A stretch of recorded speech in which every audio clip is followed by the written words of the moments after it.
आपका स्वागत है स्टोरी यूनिवर्स में। आत्म संगीत की यह अद्वितीय कहानी महान लेखक मुंशी प्रेमचंद द्वारा लिखी गई है। मुंशी प्रेमचंद, जिन्हें हिंदी साहित्य का सम्राट कहा जाता है, ने अपनी लेखनी से समाज की सच्चाइयों को उजागर किया है। उनकी कहानियां जीवन की गहराइयों को छूती हैं और दिलों में एक अनोखी छाप छोड़ जाती है। क्या कभी आपने सोचा है कि किसी मधुर संगीत की ध्वनि आपकी आत्मा को कैसे तड़पा सकती है? क्या किसी ने कभी आपके दिल में इतना गहरा असर डाला है कि आप अपना सब कुछ त्यागने को तैयार हो जाएं? आत्म संगीत की रानी मनोरमा की इस रहस्यमय यात्रा में क्या वह उस अज्ञात संगीत के स्रोत तक पहुंच पाएगी? ये कहानी आपको एक अद्वितीय अनुभव में बांधकर रख देगी, जहां मनुष्य की तृष्णा, त्याग और आत्मिक प्रेम का अद्भुत संगम है। तो चलिए शुरू करते हैं। आधी रात थी, नदी का किनारा था, आकाश के तारे स्थिर थे और नदी में उनका प्रतिबिंब लहरों के साथ चंचल। एक स्वर्गीय संगीत की मनोहर और जीवनदायिनी प्राण पोषणी ध्वनियों इस निस्तब्ध और तमोमय दृश्य पर इस प्रकाश छा रही थी, जैसे हृदय पर आशाएं छाई रहती हैं या मुखमंडल पर शोक। रानी मनोरमा ने आज गुरु दीक्षा ली थी। दिन भर दान और व्रत में व्यस्त रहने के बाद मीठी नींद की गोद में सो रही थी। अकस्मात उसकी आंखें खुलीं और ये मनोहर ध्वनियों कानों में पहुंची। वह व्याकुल हो गई, जैसे दीपक को देखकर पतंग। वह अधीर हो उठी, जैसे खौड़ की गंध पाकर चींटी। वह उठी और द्वारपालों एवं चौकीदारों की दृष्टियां बचाती हुई राजमहल से बाहर निकल आई। जैसे वेदनापूर्ण क्रंदन सुनकर आंखों से आंसू निकल जाते हैं। सरिता तट पर कंटीली झाड़ियां थीं, ऊंचे कगारे थे, भयानक जंतु थे और उनकी डरावनी आवाजें। शव थे और उनसे भी अधिक भयंकर उनकी कल्पना। मनोरमा कोमलता और सुकुमारता की मूर्ति थी, परंतु उस मधुर संगीत का आकर्षण उसे तन्मयता की अवस्था में खींचे लिया जाता था। उसे आपदाओं का ध्यान न था।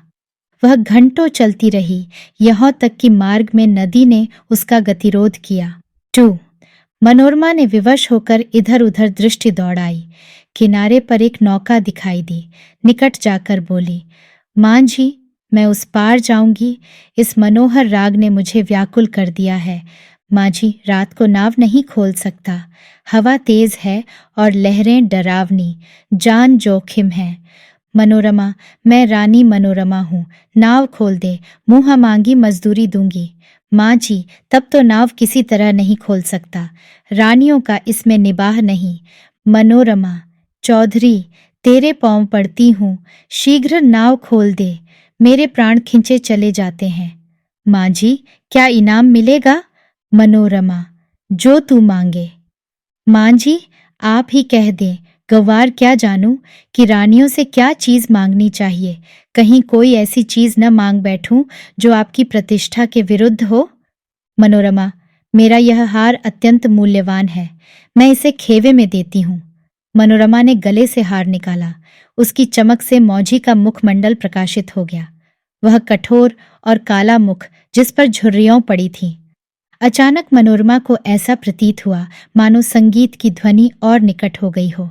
कदाचित कोई पूर्ण ज्ञानी पुरुष आत्मानंद के आवेश में उस सरिता तट पर बैठा हुआ उस निस्तब्ध निशा को संगीत पूर्ण कर रहा है। रानी का हृदय उछलने लगा। आह, कितना मनोमुग्ध कर राग था। उसने अधीर होकर कहा, माँ जी, अब देर न कर, नाव खोल, मैं एक क्षण भी धीरज नहीं रख सकती। माँ जी, इस हार को लेकर मैं क्या करूँगा? मनोरमा, सच्चे मोती हैं। माँ जी, ये और भी विपत्ति है। माँ जिन गले में पहनकर पड़ोसियों को दिखाएगी, वह सब डाह से जलेंगी, उसे गालियां देंगी। कोई चोर देखेगा तो उसकी छाती पर सौंप लौटने लगेगा। मेरी सुनसान झोपड़ी पर दिन दहाड़े डाका पड़ जाएगा। लोग चोरी का अपराध लगाएंगे। नहीं, मुझे यह हार न चाहिए। मनोरमा, तो जो कुछ तू मांग वही दूंगी, लेकिन देर न कर। मुझे अब धैर्य नहीं है, प्रतीक्षा करने की तनिक भी शक्ति नहीं है। इन राग की एक एक तान मेरी आत्मा को तड़पा देती है। माँ जी, इससे भी अच्छी कोई चीज दीजिए। मनोरमा, अरे निर्दयी, तू मुझे बातों में लगाए रखना चाहता है न। मैं जो देती है वह लेता नहीं, स्वयं कुछ मांगता नहीं।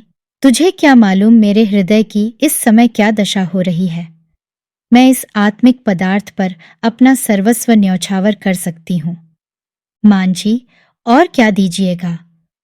मनोरमा, मेरे पास इससे बहुमूल्य और कोई वस्तु नहीं है, लेकिन तू अभी नाव खोल दे तो प्रतिज्ञा करती हूँ कि तुझे अपना महल दे दूंगी, जिसे देखने के लिए कदाचित तू भी कभी गया हो। विशुद्ध श्वेत पत्थर से बना है, भारत में इसकी तुलना नहीं।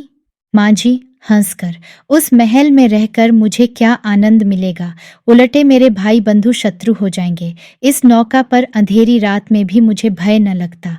औंधी चलती रहती है और मैं इस पर पड़ा रहता हूँ, किंतु वह महल तो दिन ही में फाड़ खाएगा। मेरे घर के आदमी तो उसके एक कोने में समा जाएंगे, और आदमी कौन से लाऊंगा? मेरे नौकर चाकर कहूँ, इतना माल असबाब कहूँ, उसकी सफाई और मरम्मत कौन से कराऊंगा? उसकी फुलवारियों सूख जाएंगी, उसकी क्यारियों में गीदड़ बोलेंगे, और अटारियों पर कबूतर और अबाबीलें घोंसले बनाएंगी। मनोरमा अचानक एक तन्मय अवस्था में उछल पड़ी। उसे प्रतीत हुआ कि संगीत निकटतर आ गया है। उसकी सुंदरता और आनंद अधिक प्रखर हो गया था, जैसे बत्ती उकसा देने से दीपक अधिक प्रकाशवान हो जाता है। पहले चित्ताकर्षक था तो अब आवेशजनक हो गया था। मनोरमा ने व्याकुल होकर कहा, आह, तू फिर अपने मुंह से क्यों कुछ नहीं मांगता? आह, कितना विरागजनक राग है, कितना विह्रवल करने वाला। मैं अब तनिक धीरज नहीं धर सकती। पानी उतार में जाने के लिए जितना व्याकुल होता है, श्वास हवा के लिए जितनी विकल होती है, गंध उड़ जाने के लिए जितनी व्याकुल होती है, मैं उस स्वर्गीय संगीत के लिए उतनी व्याकुल हूँ। उस संगीत में कोयल की सी मस्ती है, पपीहे की सी वेदना है, श्यामा की सी विह्वलता है। इससे झरनों का सा जोर है, औंधी का सा बल। इसमें वह सब कुछ है। इससे विवेकाग्नि प्रज्वलित होती, जिससे आत्मा समाहित होती है और अंतकरण पवित्र होता है। माँ जी, अब एक क्षण का भी विलंब मेरे लिए मृत्यु की यंत्रणा है। शीघ्र नौका खोल। जिस सुमन की यह सुगंध है, जिस दीपक की यह दीप्ति है, उस तक मुझे पहुंचा दे। मैं देख नहीं सकती। इस संगीत का रचयिता कहीं निकट ही बैठा हुआ है, बहुत निकट।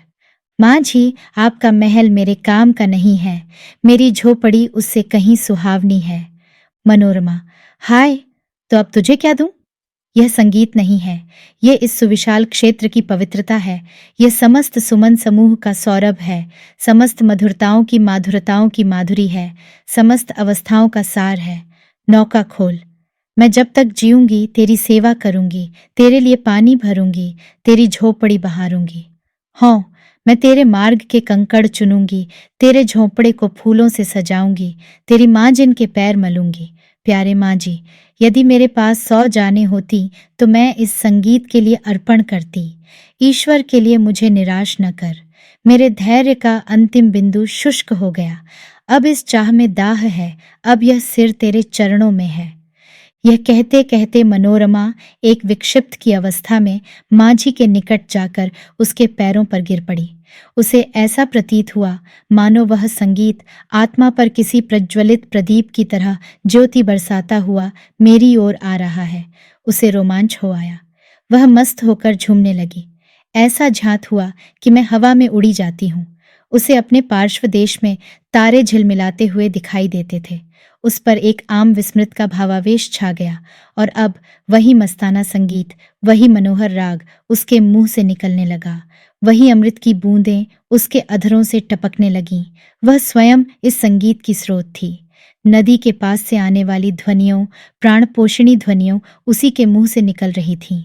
मनोरमा का मुखमंडल चंद्रमा की तरह प्रकाशमान हो गया था, और आंखों से प्रेम की किरणें निकल रही थीं।